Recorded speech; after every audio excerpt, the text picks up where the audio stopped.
नमस्कार, मैं हूं संदीप चौधरी। आज सबसे बड़ा सवाल संडे स्पेशल में हम बात करेंगे जम्मू कश्मीर की। भारत का ताज, दुनिया का स्वर्ग कहा जाता है। 2 साल से भी ज्यादा हो गए, अनुच्छेद 370 हटाया गया जम्मू कश्मीर में। जम्मू कश्मीर को राज्य से अलग एक केंद्र शासित प्रदेश भी बनाया गया, लद्दाख को अलग कर दिया गया। और इसके पीछे सरकार की मंशा थी विकास की दौड़ में कहीं पीछे ना रह जाए, देश का अभिन्न हिस्सा बने, अटूट अंग बने। यह नहीं कि सर ही हमारे बाकी शरीर से जुदा रहे। और शांति जरूरी हो जाती है विकास के लिए। अमनो चैन नहीं होगा तो विकास नहीं हो सकता। कॉमन सेंस की बात है। तो आतंकवाद पर जो 30 साल से, या उससे भी ज्यादा मैं कहूं, 80 के दशक में ही शुरुआत हो गई थी आतंकवाद की, और एक विकराल रूप धारण कर लिया था 90 के दशक में। घाटी में पलायन हुआ, बड़ी तादाद में पलायन हुआ वहां के कश्मीरी पंडितों का। आतंकवाद पर नकेल कसी जाए, और कसी भी गई। पिछले 2 सालों में आतंकवादी गतिविधियां सुर्खियां नहीं बनी जम्मू कश्मीर में, घाटी में।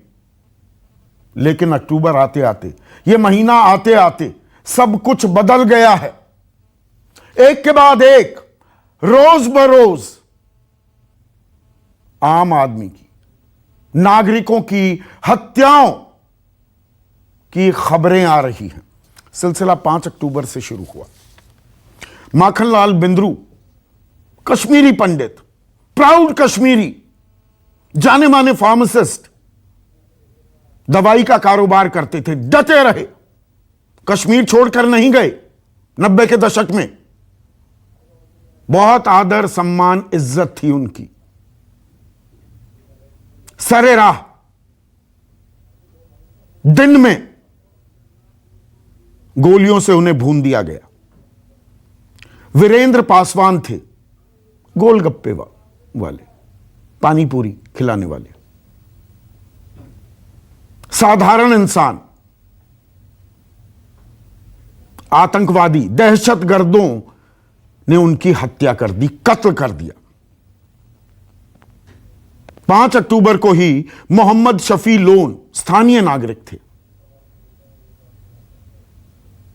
उन्हें भी गोलियों से भून दिया गया। 7 अक्टूबर को दिल दहला देने वाला एक और वाकया पेश आया, और स्कूल में सुपिंदर कौर, स्कूल की प्रिंसिपल थी, तालीम देती थी बच्चों को, देश की नींव मजबूत कर रही थी,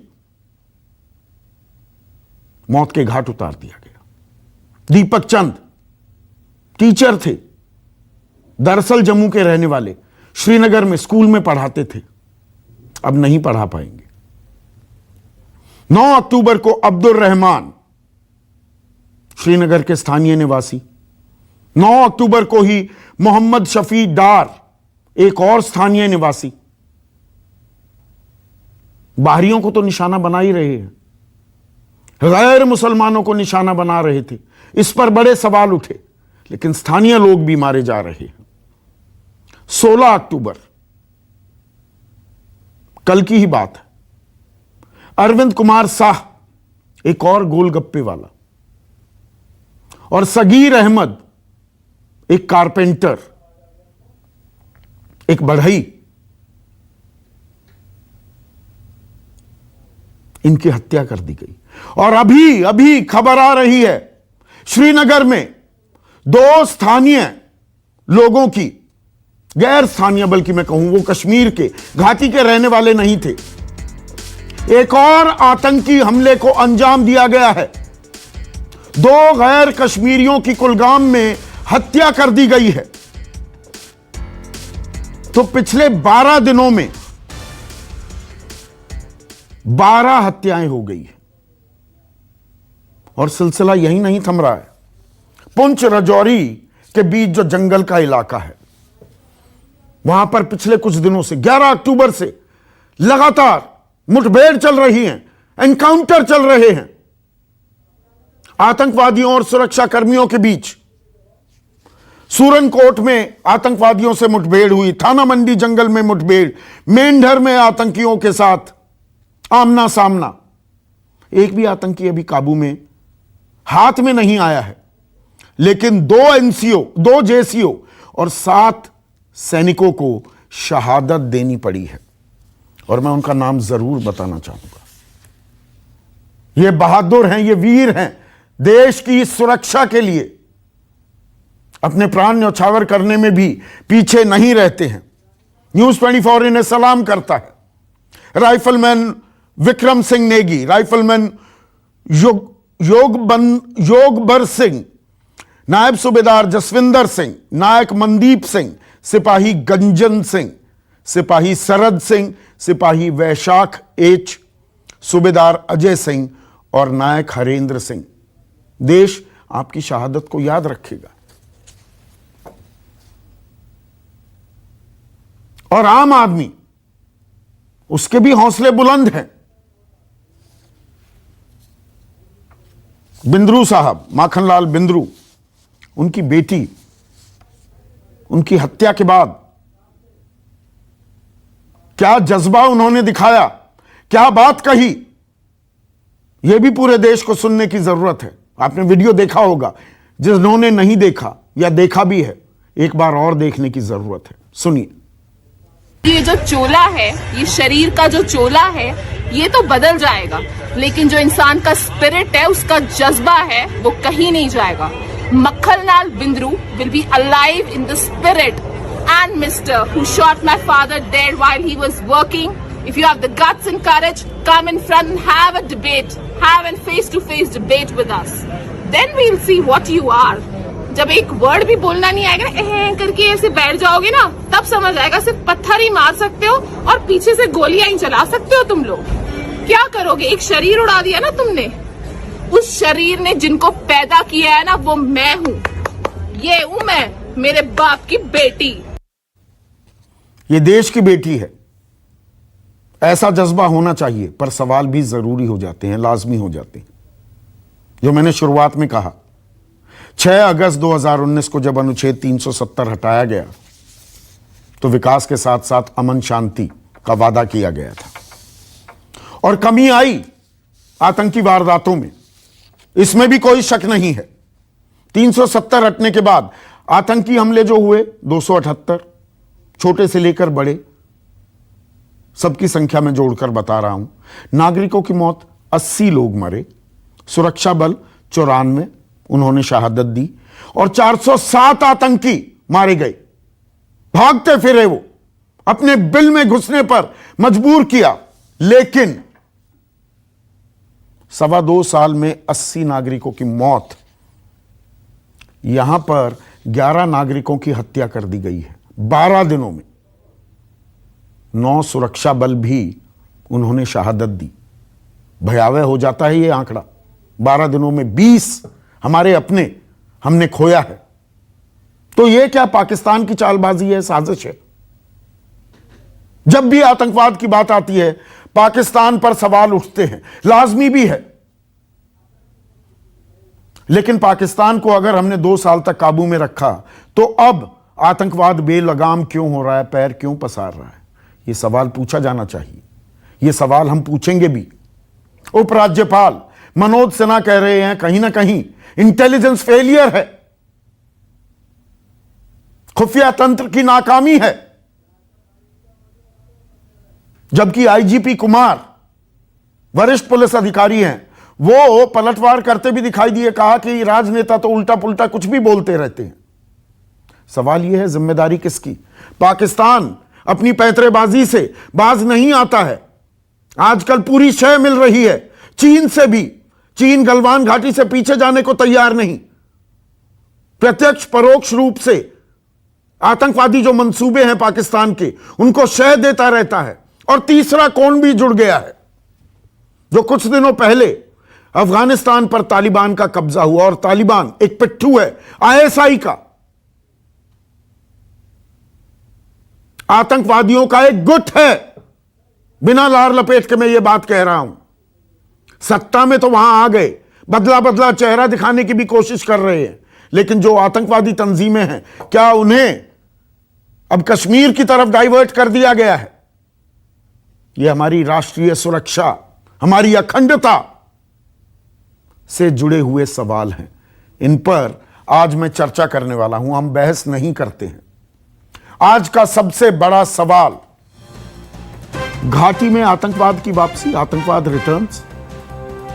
पूरी जिम्मेदारी से मैं ये सवाल पूछ रहा हूं। और ये पाकिस्तान की साजिश या हमारी नीतियों की नाकामी, हमारे सरकारी तंत्र की, सरकार की नाकामी है?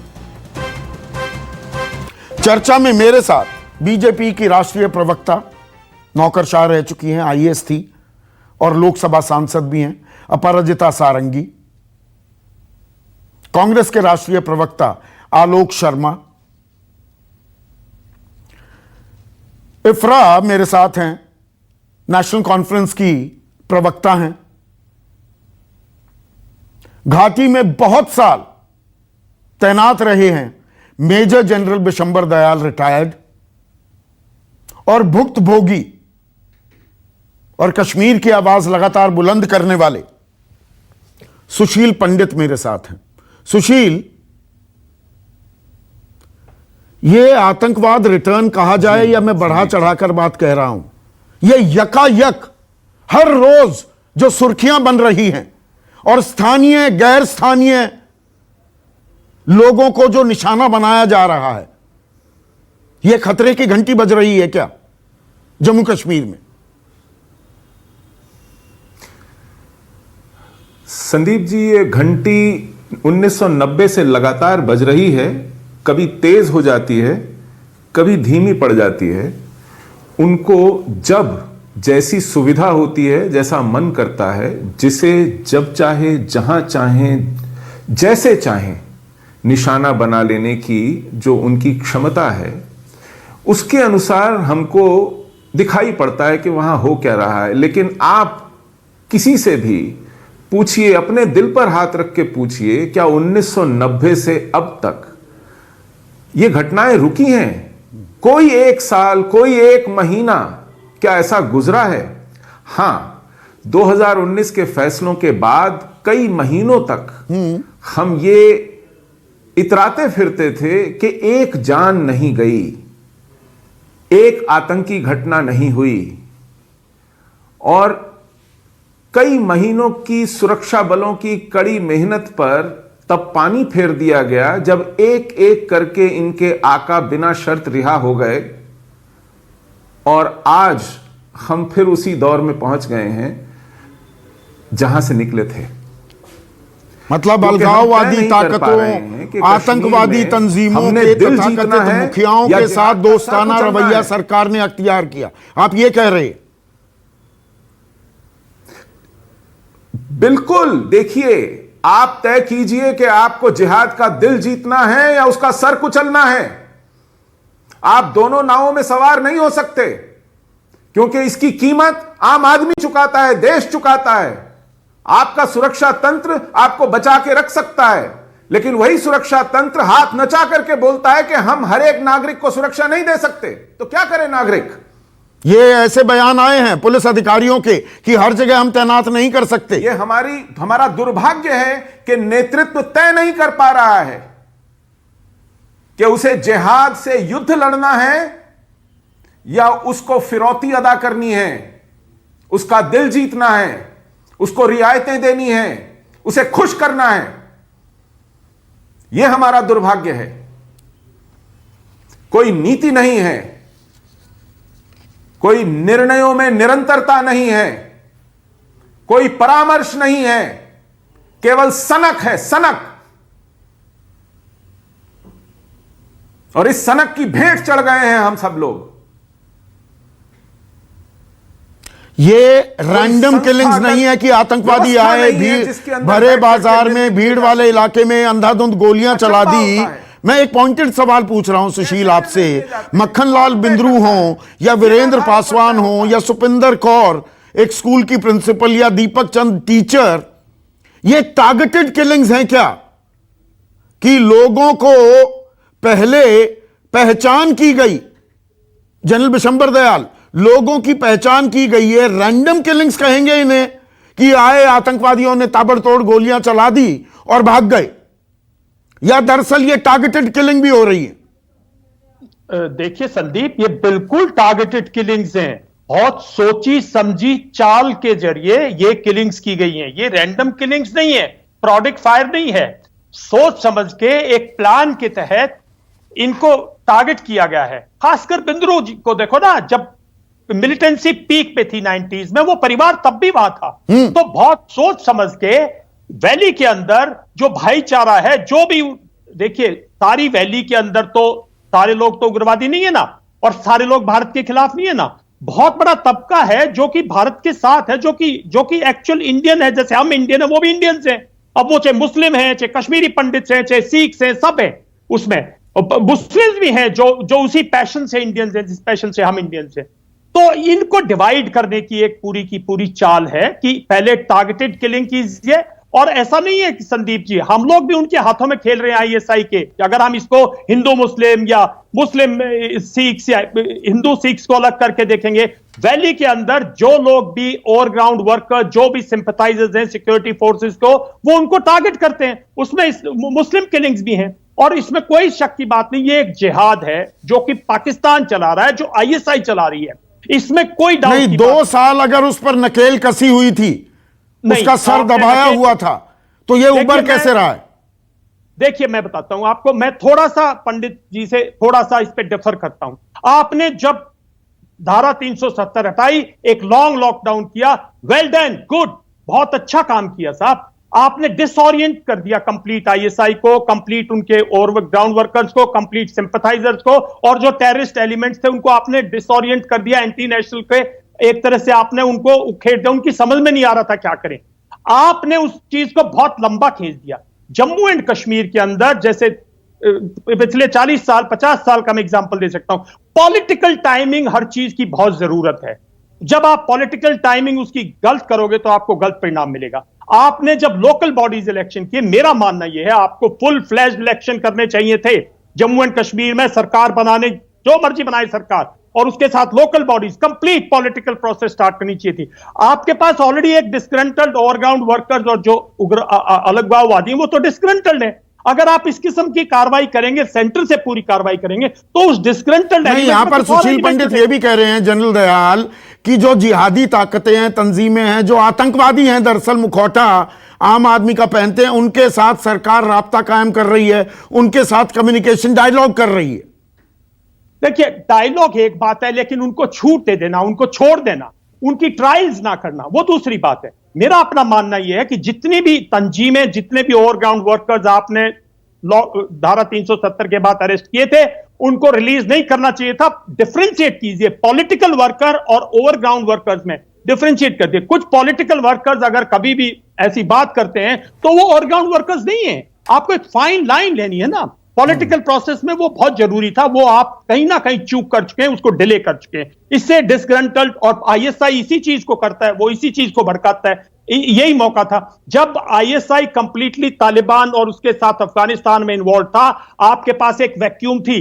अब वो पूरा का पूरा उभर कर, देखिए पूरी की पूरी जो जिहाद है वो, इसमें कोई शक की बात नहीं, सारी तंजीमें पाकिस्तान कंट्रोल्ड है, आईएसआई कंट्रोल। उनको अफगानिस्तान में झोंक दो, उनको आप आगे जाके सीरिया में झोंक दो, उनको आप बांग्लादेश में झोंक दो, भारत में झोंक दो, ये सब उनका। तालिबान का अफगानिस्तान पर कब्जा एक मेजर वार्निंग थी, अलार्म बेल थी।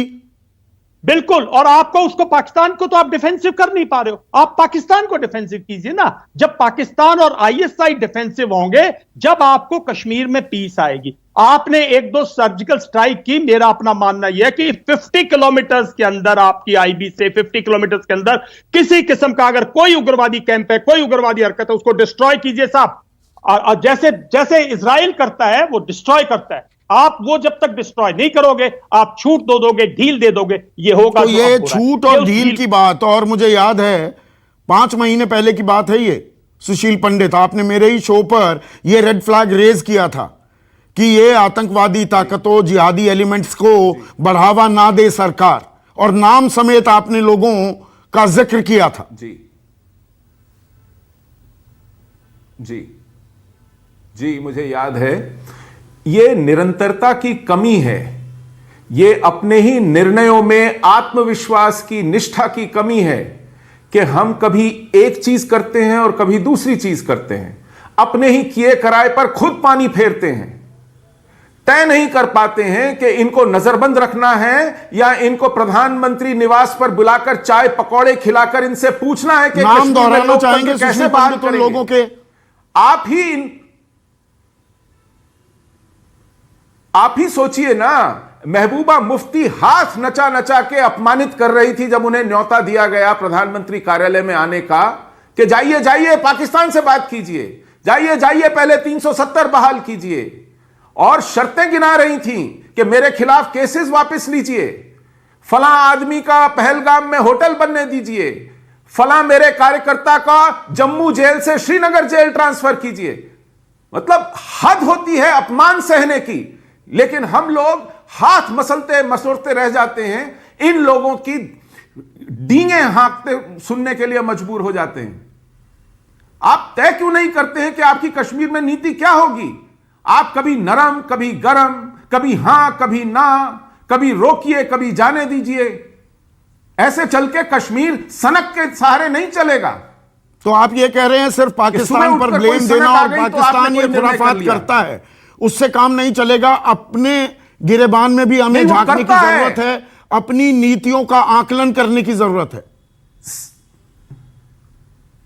बिल्कुल नहीं, पाकिस्तान दोषी है, जिहाद दोषी है, लेकिन वो जो कह रहे हैं कर रहे हैं, हम क्या कर रहे हैं? आज प्रश्न यह पूछने की जरूरत है, हमारी नीति क्या है, हमारे निर्णय क्या हैं, हमने क्या इसमें से हासिल किया है, हमारी सोच क्या है?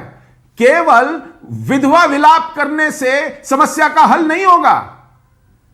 जैसे मैं एक उदाहरण दूं संदीप जी, हम इंतजार कर रहे हैं कि कब FATF पाकिस्तान को ब्लैक लिस्ट में डालेगा। हमें किसने रोका है कि हम पाकिस्तान को ब्लैक लिस्ट में डालें और दुनिया को मजबूर करें कि या हमारे साथ रिश्ता रखिए या पाकिस्तान के साथ रिश्ता रखिए? हमारी अर्थव्यवस्था पाकिस्तान से 8 गुनी 10 गुनी ज्यादा है। हम दुनिया को बता सकते हैं कि हमारे साथ रिश्ते रखने में उन्हें फायदा है और पाकिस्तान को आइसोलेट करने में ही हमारा फायदा है, लेकिन हम कभी भी अपने वजन का, अपने प्रभुत्व का देश हित के लिए इस्तेमाल करने में हमेशा सकुचाते हैं। हमारी नीति में वो आत्मविश्वास नहीं दिखता है। हम दुनिया से कहते हैं कि पाकिस्तान को आतंकवादी देश घोषित करो, लेकिन खुद नहीं करते हैं। दुनिया लड़ेगी क्या हमारे बिहाफ पर पाकिस्तान से अगर हम नहीं लड़ेंगे तो?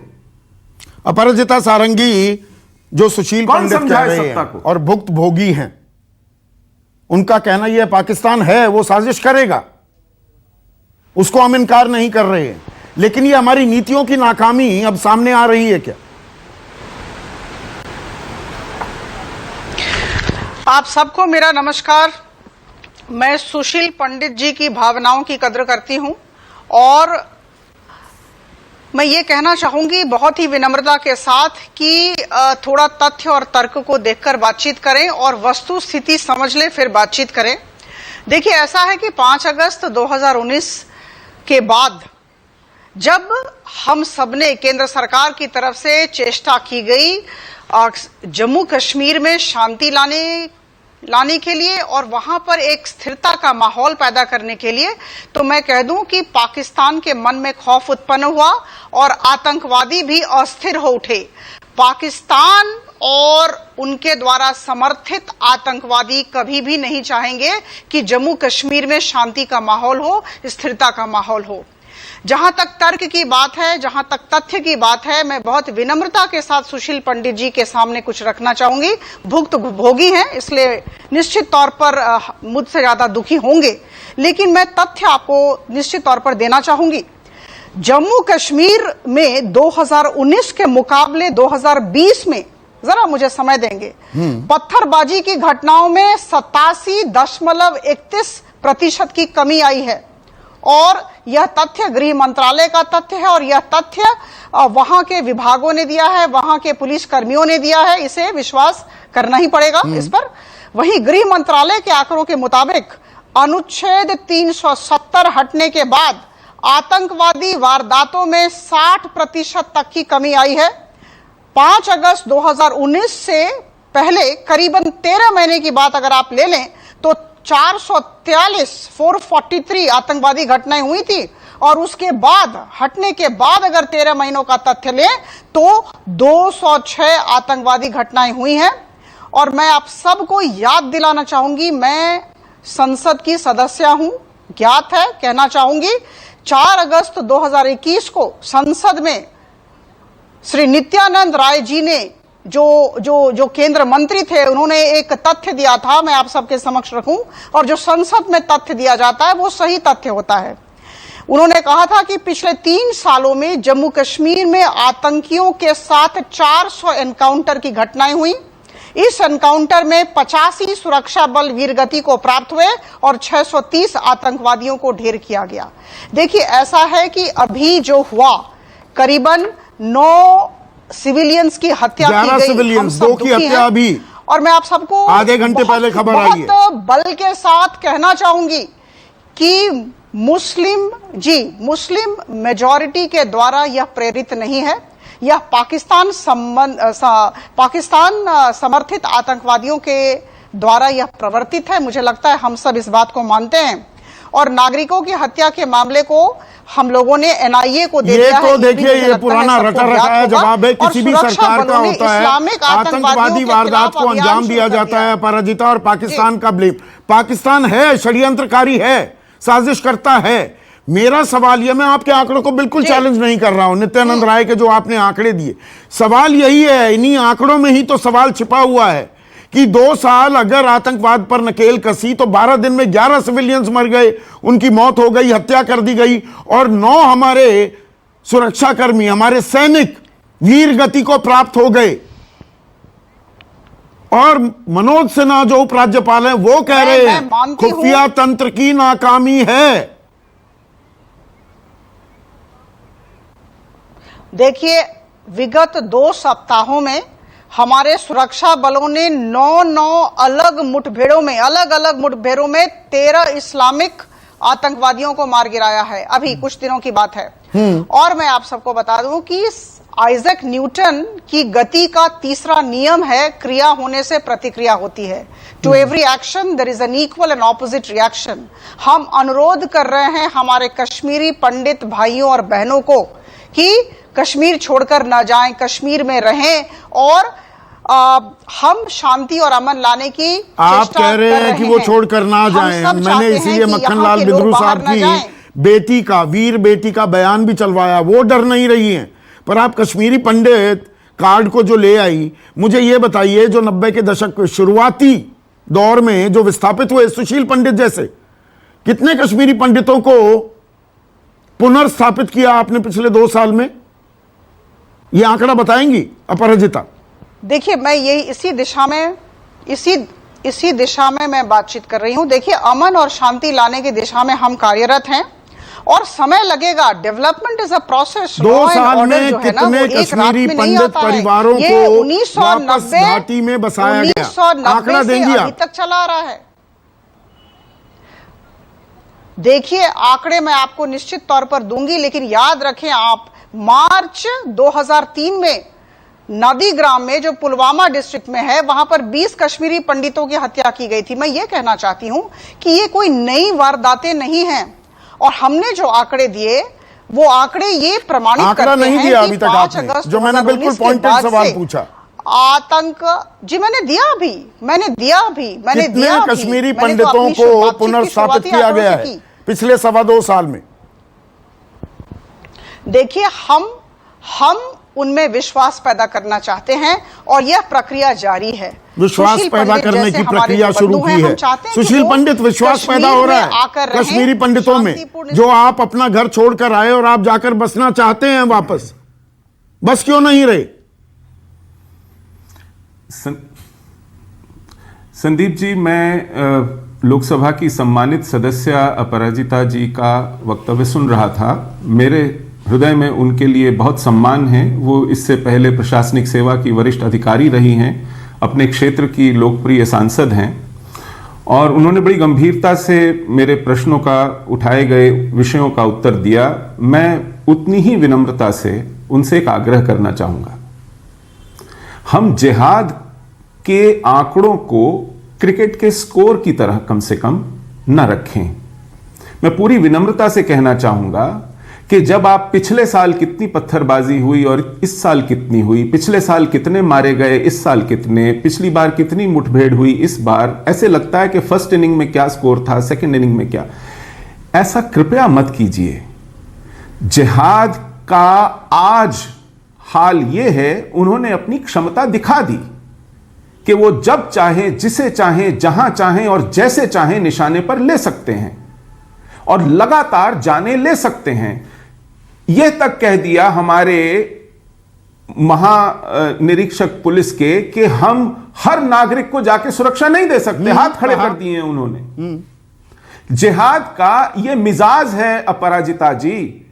अगर यही हिसाब होता जिहाद नापने का, तो अमेरिका में पिछले 20 साल से एक भी आतंकवादी घटना नहीं घटी है बड़ी, जैसी 9/11 को घटी थी। तो क्या उन्होंने जिहाद को समाप्त मान लिया है? उन्होंने अपना खर्च और चौकसी 4-5 गुना बढ़ा दी है तब से। हम इस बात पर इतरा नहीं सकते कि आज कितनी घटना हुई और कल कितने कश्मीरी पंडित वापस जाकर बसे हैं पिछले 2 सालों में। की तरह बदलता रहेगा, नहीं बसेंगे।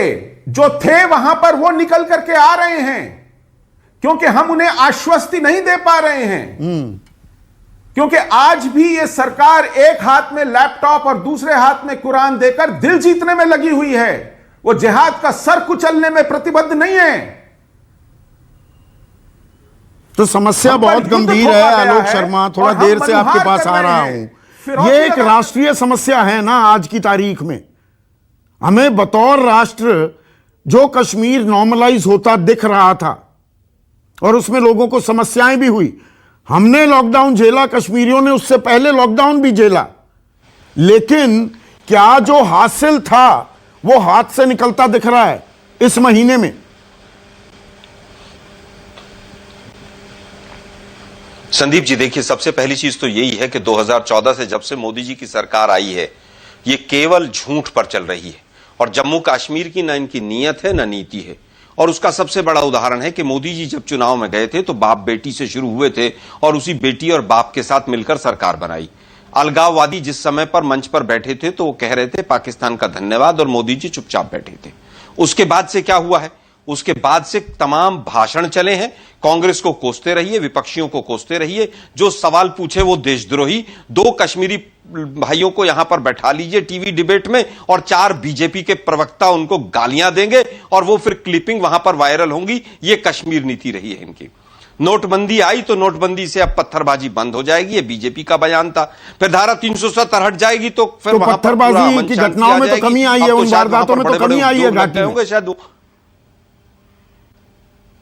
मैं कहता हूं कि एक भी कमी नहीं आई है। लॉकडाउन था तो लॉकडाउन में सब दबे हुए थे। लॉकडाउन जैसे ही खुला है धीरे धीरे वैसे ही घटनाएं आ रही हैं। और सबसे बड़ा दूसरा पहलू है इसका कि टारगेटेड किलिंग बढ़ी है। दूसरा इसका सबसे बड़ा पहलू कि लोकल जो वहां पर पढ़े लिखे लड़के थे वो आतंकवाद की तरफ ज्यादा जा रहे हैं। क्या यह सच है कि नहीं? 2014 में 69% पोलिंग हुई थी और 2019 में कश्मीर में 6% पोलिंग हुई थी। लेकिन मोदी जी बस माला लेके बैठ जाइए टीवी चैनल पे, मोदी जी ने पता नहीं क्या कर दिया है।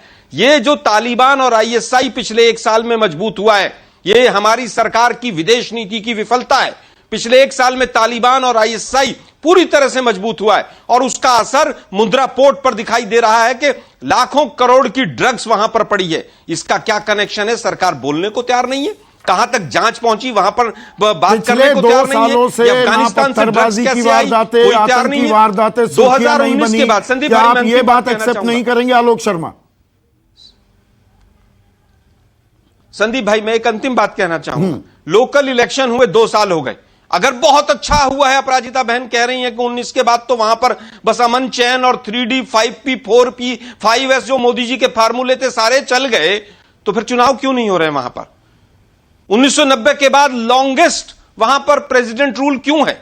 अगर वहां पर अमन चैन है और शांति है तो चुनाव क्यों नहीं है? वहां पर चुनाव नहीं होंगे, वहां पर लोकल रिप्रेजेंटेटिव सीएम कश्मीरियों का नहीं होगा तो आईएसआई को फर्टाइल लैंड मिलेगी।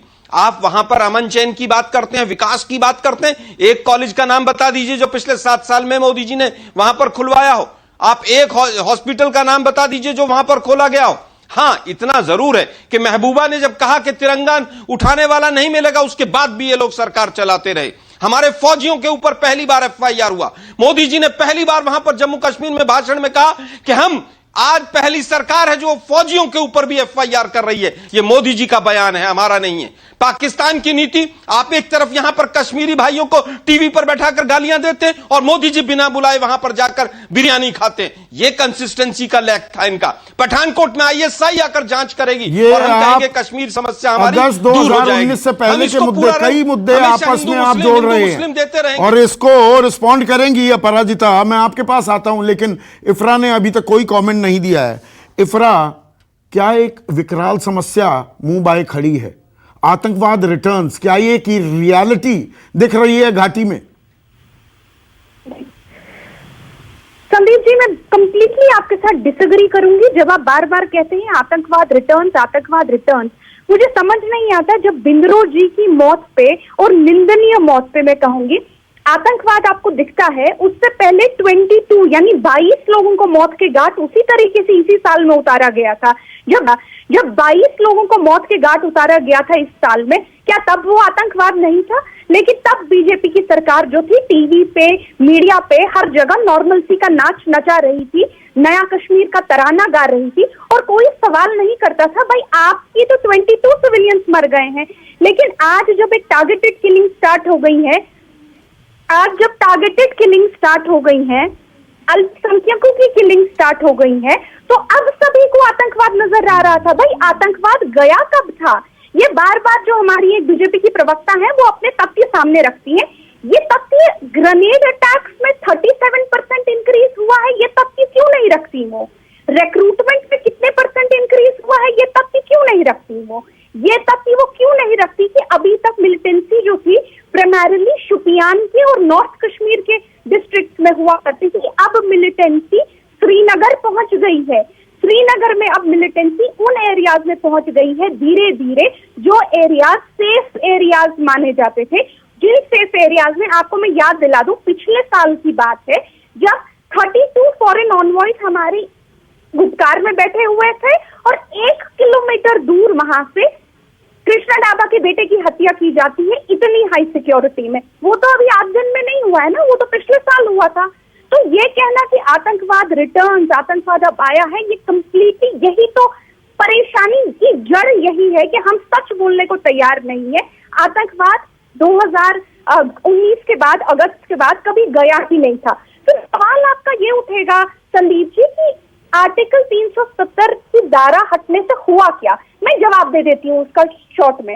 आर्टिकल 370 हटने से बीजेपी की सरकार ने कश्मीरियों की नाक जमीन पे रगड़ी, वो आपका मोटिव था और वो इनको मिल गया। इन्होंने करीबन उस टाइम पे 5000 बच्चों को और लोगों को उठा लिया, ना मजिस्ट्रेट के पास लिया, न 24 आवर्स में उनकी कोई सुनवाई हुई, उनको उठा के जेल में बंद कर दिया। आज इन्होंने 900 लड़कों को उठा के जेल में बंद कर दिया। क्यों? क्योंकि नीजक रिएक्शन है, उठा के पूरे गांव के गांव बंद करवा देते हैं क्योंकि लगता है कि वैसे कड़ी निंदा होगी। होता क्या है, और गुस्सा बढ़ता है, लोग और परेशान हो जाते हैं। इन्होंने जब लॉकडाउन किया पूरे कश्मीर और जम्मू की अर्थव्यवस्था बर्बाद कर दी। पहले 1 साल में 40,000 करोड़ का नुकसान हुआ। हम चिल्लाते रह गए संदीप जी कि हमारे इंडस्ट्रियल जो एक्सपर्ट थे वो कहते हैं कि इस साल में हमारे 80% इंडस्ट्रियल यूनिट बंद हो जाएंगे। किसी ने नहीं सुना, सब कहते रहे आपको इस देश के विकास में आप जुड़ना नहीं चाहते। आज डेटा आया है जम्मू और कश्मीर में सबसे ज्यादा बेरोजगारी हमारे देश में बढ़ गई है इन 2 सालों में, करीबन 22% बेरोजगारी है, मजाक नहीं है। यानी हर 4 घर में शाम को एक घर में एक बेरोजगार व्यक्ति है और शाम को पूरी रोटी नहीं खाता। उस स्थिति में क्या होगा? आप यहाँ के लोकल, यहाँ के लोगों की आप नाक जमीन पे रगड़ते हैं, उनके राइट्स छीन लेते हैं, उनको अपनी सरकार चुनने का मौका कह रही हैं इन शॉर्ट कि we are sitting on a time bomb, आप ये कह रही हैं? Obviously, absolutely.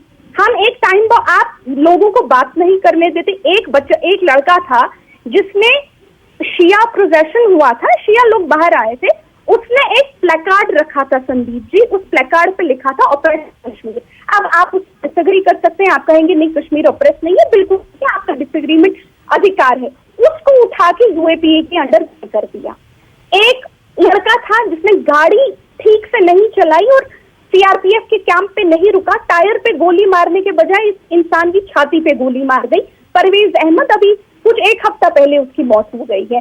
आप जब ऐसा नीजर्क रिएक्शन करेंगे, लोगों को बोलने नहीं देंगे, कोई बोलेगा उन पे यूएपीए लगा देंगे, 2000% इंक्रीज हो जाएगा आपका यूएपीए केसेस में, लोकल रिप्रेजेंटेटिव्स को बंद कर देंगे, यूनियन टेरिटरी बना के वहां के लोगों की नाक जमीन पर रगड़ेंगे, तो आपको चैन और अमन और वो शांति कैसे आएगी? ठीक है, अपराजिता रिस्पॉन्ड कीजिए। गंभीर आरोप लगाए आलोक शर्मा ने भी, और इफ्रा जो कह रही हैं कि आतंकवाद कभी गया ही नहीं, ये तो मीडिया की भी या बवाल इसलिए कटने लगा कि टारगेटेड किलिंग्स हुई, मक्खन लाल बिंद्रू या वीरेंद्र पासवान या दीपक चंद या सुपिंदर कौर की हत्या कर दी गई तो चर्चा हो रही है,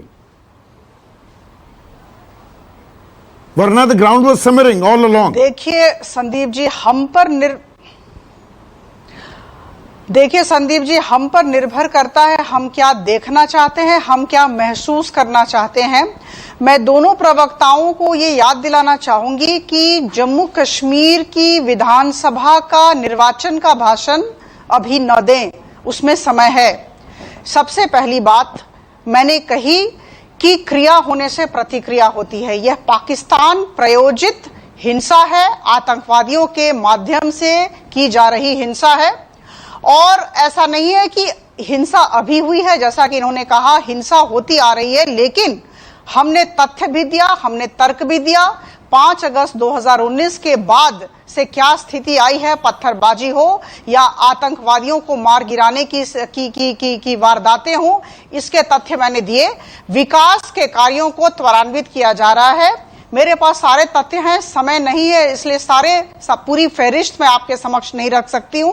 हर दिशा में, हर सेक्टर में हम काम करने का प्रयास कर रहे हैं। नाराजगी बढ़ रही है, ये आरोप लगा रही है इफ्रा कि विकास एक प्रक्रिया होती है, डेवलपमेंट इज अ प्रोसेस, ये ओवरनाइट या एक रात में नहीं होता है। देखिए नहीं, जब स्थानीय लोगों में नाराजगी, गुस्सा हो तो ये स्लीपर सेल्स एक्टिवेट हो जाते हैं। ये नहीं सारे आतंकवादी बाहर से ही आ रहे हैं। लाना चाहते हैं आप, ये बात तो मानेंगी, आपको ये तजुर्बा है।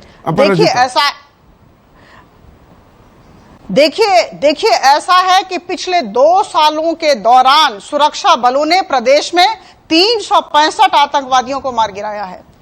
तथ्य है हमारे पास, और अगर आप इन तथ्यों का डिटेल्स भी चाहते हैं तो हम देने नहीं, ये तो बात देखिए, सुशील पंडित ने बोला ना कि ये क्रिकेट का मैच नहीं हो रहा है कि फर्स्ट इनिंग का स्कोर, सेकंड इनिंग का स्कोर बताया जा रहा है।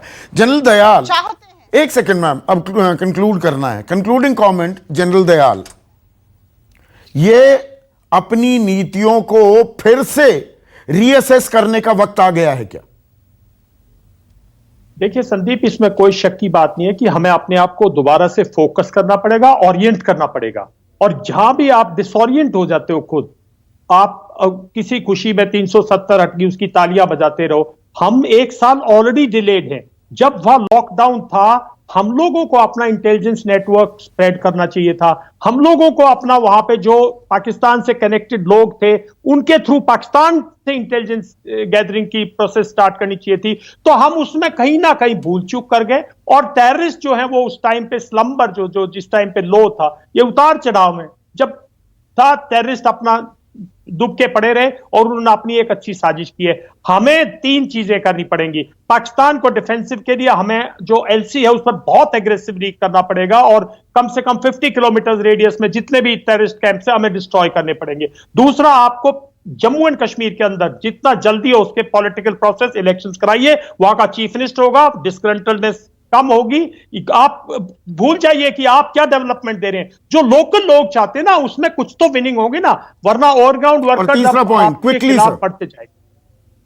तीसरी चीज मैं जो बोल रहा हूं, तीसरी चीज, आपको जम्मू एंड कश्मीर को बिल्कुल हिंदू मुस्लिम और इससे दूर करना पड़ेगा, लोकल पॉलिटिक्स से दूर करना पड़ेगा, भारतीय राजनीति से दूर करना पड़ेगा, उसको आपको नेशनल कॉज की तरह लेना पड़ेगा और उसका सॉल्यूशन निकालना पड़ेगा। और जब तक नेशनल आप कॉज है ही, हमारे देश का अभिन्न हिस्सा है, हमारा ताज है, हमारा सर है, और कश्मीरी हमारे उतने ही भाई हैं और वो भी उतने ही प्राउड इंडियंस हैं। तो वो भरोसा, वो एतबार, वो इकबाल फिर से कायम करना होगा।